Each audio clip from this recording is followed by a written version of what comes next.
আমরা আজকে একটা বিষয় নিয়ে কথা বলছি, মানে যা যুগ যুগ ধরে মানুষের মনে আগ্রহ আর কিছুটা ভীতিও জাগিয়েছে। হুম। কিয়ামত, মানে পৃথিবীর চূড়ান্ত শেষ। হ্যাঁ, সেই মহা ঘটনা। আর আমাদের আজকের আলোচনাটা এটা একটা লেখার উপর ভিত্তি করে, তাই না? ঠিক। লেখাটার শিরোনাম হল কিয়ামাতের পূর্বাভাস ও আলামত। আচ্ছা। আমরা এর কিছু অংশ নিয়ে কথা বলবো আর কি, বোঝার চেষ্টা করব কি বলা হয়েছে সেখানে। হ্যাঁ, আসলে লেখাটার মূল কথাই হলো কিয়ামতের মতো এত বড় ঘটনার আগে কিছু নির্দিষ্ট লক্ষণ প্রকাশ পাবে। লক্ষণ মানে আলামত বলছেন? হ্যাঁ, আলামত। আর ইন্টারেস্টিং ব্যাপার হলো লেখাটা বলছে এই আলামতগুলো নিয়ে রাসূলুল্লাহ সাল্লাল্লাহু আলাইহি ওয়াসাল্লাম নাকি বহু আগেই ইশারা দিয়ে গেছেন। ও আচ্ছা, তার মানে এটা হঠাৎ ঘটবে এমন নয়, এর পূর্বাভাস আছে। উৎসটা অন্তত সেভাবেই বলছে যে কিছু নির্দিষ্ট চিহ্ন আগে দেখা যাবে। কি ধরনের লক্ষণের কথা বলা হচ্ছে, মানে উৎসতাতে কি কোনো উদাহরণ দেওয়া হয়েছে? দেখুন, খুব বিস্তারিত হয়তো না, তবে কিছু ইঙ্গিত তো আছেই। যেমন ধরুন কিছু সামাজিক পরিবর্তনের কথা বলা হচ্ছে। সামাজিক পরিবর্তন? হ্যাঁ, মানুষের আচার-আচরণে বড় ধরনের বদল, এইসব আর কি। আবার কিছু প্রাকৃতিক ঘটনার কথা উল্লেখ আছে, তবে খুব নির্দিষ্ট করে নয়। আচ্ছা। মূল কথাটা হলো এমন কিছু ঘটবে যা স্বাভাবিক জীবনযাত্রা থেকে বেশ আলাদা হবে। বুঝেছি, কিছু সামাজিক, কিছু প্রাকৃতিক। আচ্ছা, লেখাটা কি বর্তমান সময়ের সাথে কোনোভাবে, মানে কোনো সংযোগ দেখানোর চেষ্টা করেছে? হ্যাঁ, হ্যাঁ, ঠিক এই পয়েন্টে লেখাটা আসছে।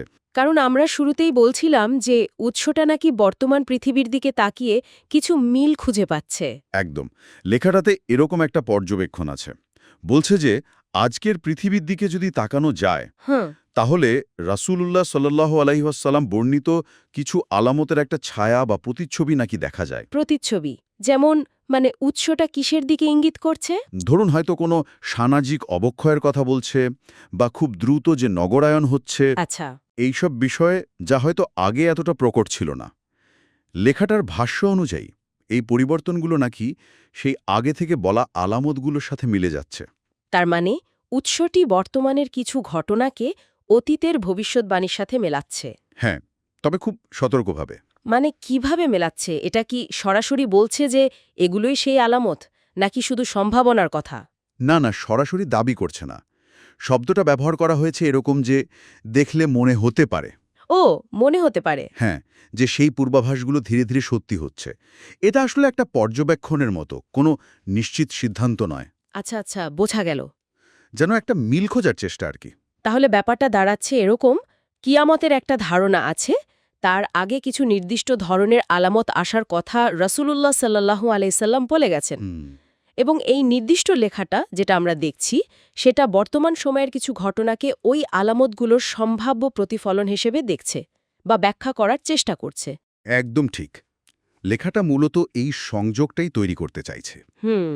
কিয়ামতের ধারণা, তার পূর্বাভাসিত লক্ষণ, আর সেই লক্ষণগুলো এখনকার সময় কিভাবে দেখা যাচ্ছে বা যেতে পারে, এটাই হলো লেখার মূল সুর। তবে এটা উৎসের নিজস্ব বিশ্লেষণ, তাই তো? অবশ্যই এটা মনে রাখতে হবে, এটা উৎসের পর্যবেক্ষণ। সত্যি বিষয়টা বেশ গভীর আর ভাবনার মতো।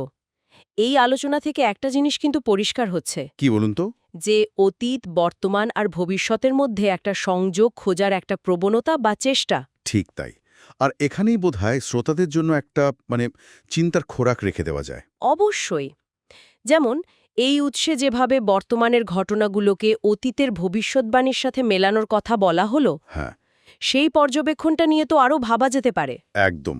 আর প্রশ্নটা হতে পারে এই রকম, যদি উৎসে বর্ণিত এই পর্যবেক্ষণগুলো সত্যি হয়, আচ্ছা। মানে যদি বর্তমানের ঘটনা প্রবাহ আসলেই সেই পূর্বাভাসিত আলামতগুলোর সাথে মিলে যায়, তাহলে তাহলে এই সংযোগটার তাৎপর্য আসলে কতটা গভীর। এই ধরনের পূর্বাভাস আর বাস্তবতার মধ্যে মিল খুঁজে পাওয়া, এটা আমাদের জন্য কি অর্থ বহন করে, এটা নিয়ে কিন্তু অনেক গভীরে ভাবা যেতে পারে।